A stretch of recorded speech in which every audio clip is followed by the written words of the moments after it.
Je vais maintenant vous montrer comment brancher un capteur ultrason sur un ESP8266 et l'utiliser avec ESP Home.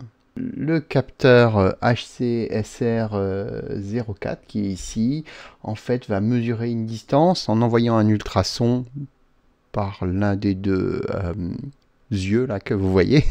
Donc il va envoyer un ultrason et s'il rencontre un obstacle, ben, du coup, comment il va recevoir l'ultrason, il va calculer le temps qui s'est écoulé et du coup il va en déduire une distance.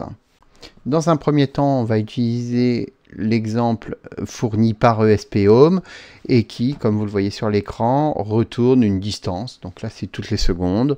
Donc si je mets ma main devant, vous voyez, la distance diminue, là, 4 cm. Si je la recule, 14, voilà, etc., 20. Dans un deuxième temps, on va faire quelque chose de plus avancé. Le capteur va tester si un objet passe à moins de 10 cm. Donc si je mets ma main, voilà, le template switch s'est activé et la LED de l'ESP Home s'allume. Si je l'enlève, elle serait éteinte. Voilà. La première chose à faire, c'est de brancher le capteur. Donc, avertissement, ce capteur existe en 3V3 et en 5V. Enfin, 3V3, 5V ou 5V seulement. Donc, si vous avez un capteur 5V, il ne va pas fonctionner et il pourrait endommager votre node MCU qui n'aime pas recevoir plus de 3V3 sur ses broches. Donc, s'il est en 5V, il va renvoyer 5V sur la broche et il peut endommager le node MCU. Alors malheureusement, je ne sais pas reconnaître un capteur qui est en 3V3 ou en 5V. Regardez quand vous l'achetez. Donc on branche la broche GND du capteur vers une broche GND, une des broches GND du node MCU, la broche VCC vers une des broches 3V3. La broche Echo, on va la brancher sur D5 ou le GPIO 14. Alors je sais ça, vous voyez, la broche D5, ça correspond au GPIO 14. Et la broche Trig sur D6, GPIO 12. D5, D6, si elles sont déjà occupées, vous pouvez essayer une autre broche, cela devrait marcher. Donc je pars d'un fichier YAML de base. Si vous ne savez pas comment faire, vous pouvez regarder mes tutos 1, 2 et 3 pour créer ce fichier YAML de base auquel j'ajoute le composant web server. Ensuite, je vais sur la doc ESP Home et là, je peux chercher donc mon capteur HC-SR04. Hop. Voilà, il s'appelle Ultrasonic Distance Sensor et je peux constater que c'est le bon capteur. Sur la documentation, j'ai un exemple de code YAML. Je le copie, je le colle. Donc on a dit la broche trigger pin, c'est le GPIO 14.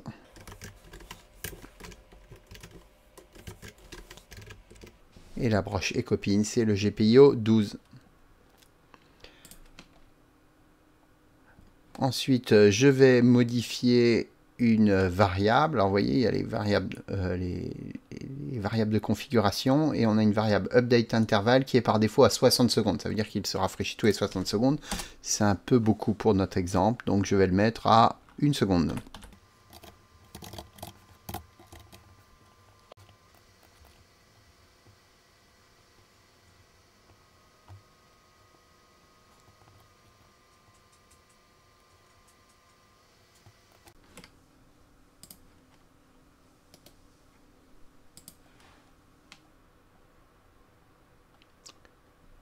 Donc me voilà sur ma page web. Si je passe la main devant mon capteur, là il mesure 44 cm. Et là voilà, 7 cm, 5 cm. Si je recule, 13. Voilà. Ça fonctionne. Donc maintenant on va faire quelque chose d'un petit peu plus avancé. On va essayer de détecter lorsque quelque chose passe devant le capteur, comme je l'expliquais en début de vidéo.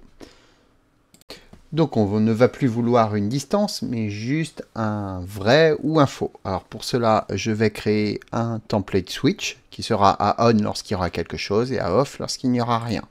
Je vais là, je vais sur switch.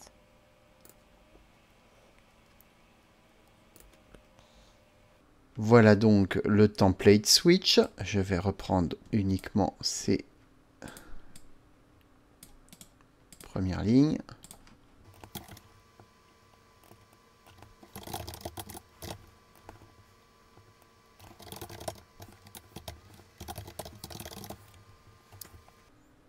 Donc j'ai donné le nom truc détecté et je lui ai donné un ID detect something. Alors j'ai toujours un problème. Il me demande d'activer l'optimistic mode. Donc qu'est-ce que c'est que ce truc? Alors la doc me dit que en fait lorsque l'état change, il est publié. Donc moi ça me va bien, je l'ajoute.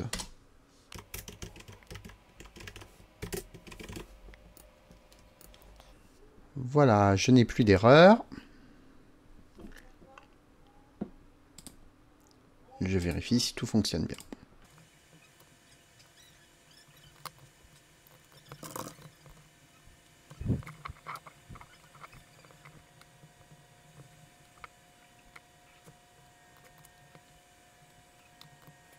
Et voilà, j'ai bien mon switch. Il n'est relié à rien pour l'instant. Il fonctionne comme ça. Si je regarde les actions de mon ultrasonic sensor, je n'ai pas grand chose. Donc je peux regarder les actions qui sont communes à tous les sensors.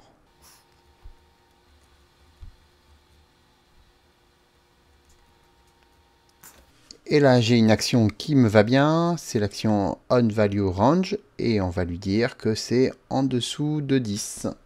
C'est-à-dire que lorsqu'on aura une valeur du sensor qui sera inférieure à 10, alors on pourra déclencher une action.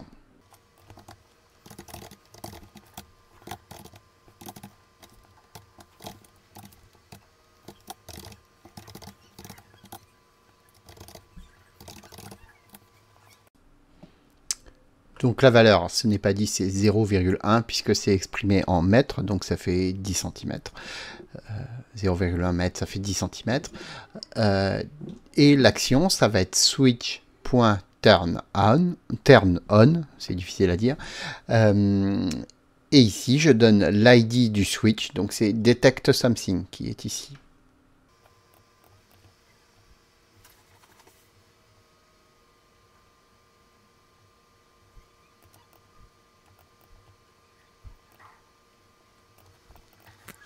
Voici donc notre sensor. Si je passe la main dessus et qu'on est à moins de 10 cm, mon switch est bien passé à on. Ça fonctionne. Si je l'enlève, il ne repasse pas à off. C'est ce qu'on va faire maintenant.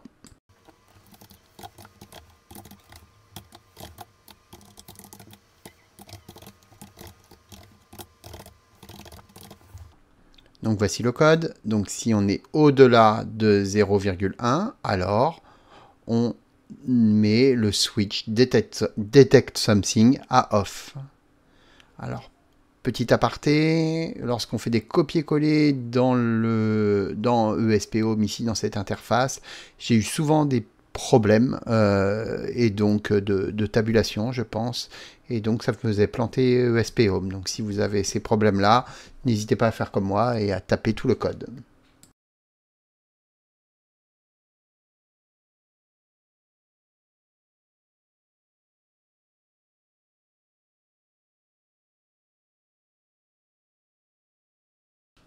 Voilà, le code est uploadé. Maintenant, je passe la main.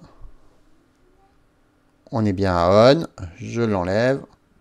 On est à off. Mais petit problème, si je passe assez rapidement, elle n'est pas détectée. Pour remédier à ce problème, on va modifier l'intervalle et on va le mettre à 50 millisecondes. Mais on a un autre problème, c'est que du coup le capteur va nous renvoyer, ESP-Home va envoyer la valeur du capteur toutes les 50 millisecondes, ce qui est beaucoup, et on n'en a pas forcément besoin. Donc pour qu'il arrête d'envoyer cette valeur, on va mettre une propriété internale à true. Donc maintenant, elle ne sera plus publiée, mais par contre, elle sera toujours enregistrée dans les logs, dans la partie droite là, de l'interface web. Donc pour désactiver cela, on doit désactiver le composant logger. Voilà.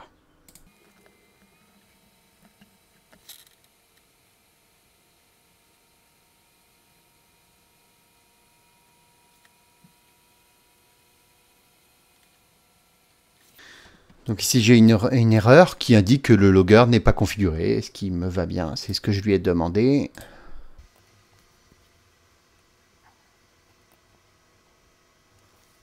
Donc voilà, si j'approche ma main, hop, je passe à on, j'enlève, off, on. Et là, je n'ai plus de temps de latence, il détecte toutes les 5 centièmes de seconde. Pour finir, je vous propose un dernier raffinement, c'est-à-dire on va allumer la LED lorsque un objet sera détecté. Donc je vais créer un output sur le GPIO2, comme je l'avais fait dans le tuto. Et ici, je vais ajouter 2 actions pour allumer et éteindre la LED.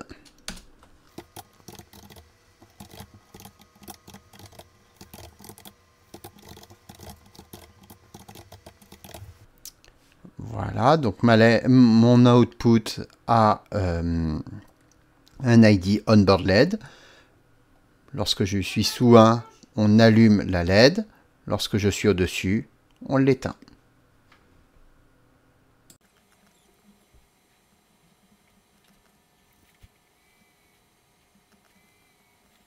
Voilà, donc hop, ça fonctionne et ma LED s'allume.